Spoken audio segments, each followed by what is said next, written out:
ಬೆಂಗಳೂರಿಗೆ ಬಂದಾಗ 2011ರಾಗ P G ಒಳಗಿದ್ದು ನಾನು. ಅವಾಗೆಲ್ಲ ರವಿಶಂಕರ್ ನಾವಲ್ಗಿ ಅಂದ ತಕ್ಷಣ ನಮ್ಮ ಊರ ಕಡೆ ಜನ ಎಲ್ಲ ಹೆಂಗೆ ನಾವಲ್ಗಿರ ನೀವು ಅಂತ ಕೇಳ್ತಿದ್ರು. ಆಮೇಲೆ ರವಿಶಂಕರ್ ಎಸ್ ಎನ್ ಅಂತ ಮಾಡ್ಕೊಂಡೆ ನಾನು. ಈಗ ಬೇರೆದವ್ರ ಸಲುವಾಗಿ ನನ್ನ ಐಡೆಂಟಿಟಿನ ಚೇಂಜ್ ಮಾಡ್ಕೊಂಡು ಅಡ್ಡಾಡೋಕಿಲ್ಲ, ನನ್ನ ಐಡೆಂಟಿಟಿನ ಇಂಪ್ರೂವ್ ಮಾಡ್ಕೊಂಡೆ ಅಂದ್ರೆ ಅವ್ರು ನನಗೆ ಹೆಂಗಾದ್ರೆ ನನಗೆ ಫೇಮಸ್ ಕೊಡ್ಬೇಕಲ್ಲ. ಸೊ ನಾನು ರವಿಶಂಕರ್ ನಾವಲ್ಗಿ ಅಂತಲೇ ಹಾಕೊಂಡು ಮತ್ತೆ ಈಗ ರವಿಶಂಕರ್ ನಾವಲ್ಗಿ ಅಂತ ಹೇಳಿ ನಾನು 2 ಕಂಪ್ನಿಗಳು ಸ್ಟಾರ್ಟ್ ಮಾಡಿದ್ದೀನಿ. ಒಂದು ಕಂಪ್ನಿ ಅದ್ರೊಳಗೆ ನಾನು ಮುಚ್ಚಿದ್ದು, ನಾನು ಕ್ಲೋಸ್ ಮಾಡಿದ್ದೀನಿ ಲಾಸ್ಟ್ ಟೈಮ್. ಆಮೇಲೆ ಒಂದು ರಿಸರ್ಚ್ ಮಾಡಿದ್ದೀನಿ. ರಿಸರ್ಚ್ ಇದನ್ನು ಮಾಡಿಕೊಂಡು ಈಗ ನಾನು as a businessman Ravishankar Navalgi ಅಂತ ಹೇಳಿ ನಾನು ಇದ್ದೀನಿ. ನಾ ಹೇಳೋದು ಏನಂದ್ರೆ ಇನ್ಫೀರಿಯಾರಿಟಿ ಕಾಂಪ್ಲೆಕ್ಸ್ ಅಂದ್ರೆ ನಮ್ಮಲ್ಲಿ ಕೀಳರಿಮೆ. ನಾನು ನಾವಲ್ಗಿ ಅಪ್ಪ, ಹೌದು ನಾನು ನಾವಲ್ಗಿ. ಅದ್ರಾಗ ಮುಂದೇನ್ರಿ ನಿಮ್ಮ ಸರ್ನೇಮ್ ಅಂದ್ರೆ ನಿಮ್ಮ ಜಾತಿ ನೀವಾಗ ಅದ್ರ ಕೀಳರಿಮೆ ಮಾಡಾಕತ್ತಾರೆ, ಬೇರೆ ಅದ್ರ ಬಗ್ಗೆ ಮಾತಾಡ್ತಾನೆ.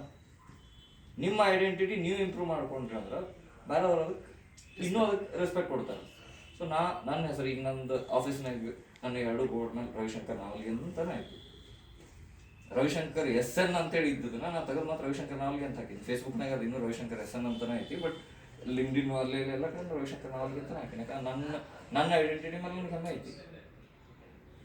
ಸೊ ನಾವೀಗ ನಮ್ಮ ನೆಕ್ಸ್ಟ್ ಜನ್ರೇಷನ್ ಈಗ ನೋಡ್ರಿ, ನಿಮ್ಗೆ ಈಗ ನಾನು ನಿಮ್ಮ ನೆಕ್ಸ್ಟ್ ಜನ್ರೇಷನ್ನ ನಮ್ಮಪ್ಪ ನಿಮ್ಮ ಜನ್ರೇಷನ್ ಇರ್ಬೋದು.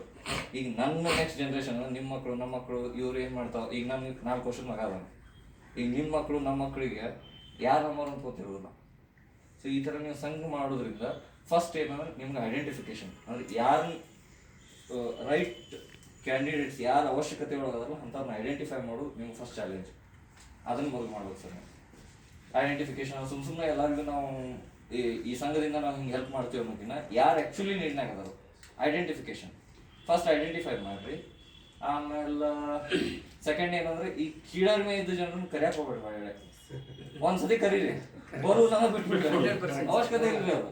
ಯಾಕಂದ್ರೆ ಈಗ ತನ್ನ ಐಡೆಂಟಿಟಿ ತನಗೆ ಹೊರಗೆ ಬಂದು ಹೇಳ್ಕೊಳ್ಳುವಂಥ ಧೈರ್ಯ ಇಲ್ಲಾರ ಮನುಷ್ಯನ ಕರ್ಕೊಂಡು ಏನು ಮಾಡೋಕ್ಕಾಗಲ್ಲ. ಹೌದಾ? ಅಂತ ಕೀಳರಿಮೆ ಜನ ಕರೆಯಕ್ಕೆ ಹೋಗ್ಬೇಡ್ರಿ, ಬಿಟ್ಬಿಡ್ರಿ. ಅವ್ರು ಒಬ್ರು ಇವ್ರು ಅದಾರ, ಕಮಿಷನರ್ ಅದಾರ, ಪರಿಚಯನೂ ಅದಾರ ನಮ್ಗೆ ಅವರು. ಆಮೇಲೆ ನನ್ನ ಕಸಿನ್ ಬ್ರದರ್ನ ಬ್ರದರ್ನ ಒಬ್ಬನ ಕರೆದು ನಾನು ಹೇಳ್ತಾರೆ. ರೀಸನ್ ಕೊಟ್ಬಿಡ್ಲೆ ಆಯ್ತು ಬಿಡಪ್ಪ ಬಿಟ್ಬಿಡೋದು. ಕೀಳರಿಮೆ ಇದ್ದವ್ರನ್ನ ಕರೆಯಕ್ಕೆ ಹೋಗ್ಬೇಡ್ರಿ, ಫೋರ್ಸ್ ಮಾಡಕ್ಕೆ ಹೋಗ್ಬೇಡ್ರಿ. ಯಾಕಂದ್ರೆ ಅವ್ರು ನಿಮ್ಗೆ ಬಂದು ಇಲ್ಲಿ ಏನು ಅವಶ್ಯಕತೆ ಉಪಯೋಗ ಅಂತೂ ಇಲ್ಲ. ಅವ್ರು ನಿಮ್ಗೆ ನಿರುಪಯೋಗಿ ವಸ್ತುಗಳು ಅವರು ಅಂತ ಅವ್ರನ್ನ ಬಿಟ್ಬಿಡ್ರಿ. ಆಮೇಲೆ ಐಡೆಂಟಿಫಿಕೇಶನ್ ಆ ಹುಡುಗರ್ದು ಏನು ನೀವು ಇದನ್ನು ಹೇಳಿದ್ರಲ್ಲ, ಎಜುಕೇಷನ್ಗೆ ಆಗಲಿ ಜಾಬ್ಗೆ ಆಗಲಿ, ಜಾಬಿಗೆ ಏನು ಹೆಲ್ಪ್ ಬೇಕು ನಾನು ಅದನ್ನು ಮಾಡ್ತೀನಿ. ಎಜುಕೇಷನ್ಗೆ ಆ ಥರ ಏನಾದ್ರು ಹುಡುಗರು ಅದಾರ ಅಂತಂದ್ರೆ ದುಡ್ಡು ನಾ ಕೊಡೋದಿಲ್ಲ, ಆ ಹುಡುಗರನ್ನ ಕಲಿಸ್ತಾನೆ. ಆ ಹುಡುಗರನ್ನ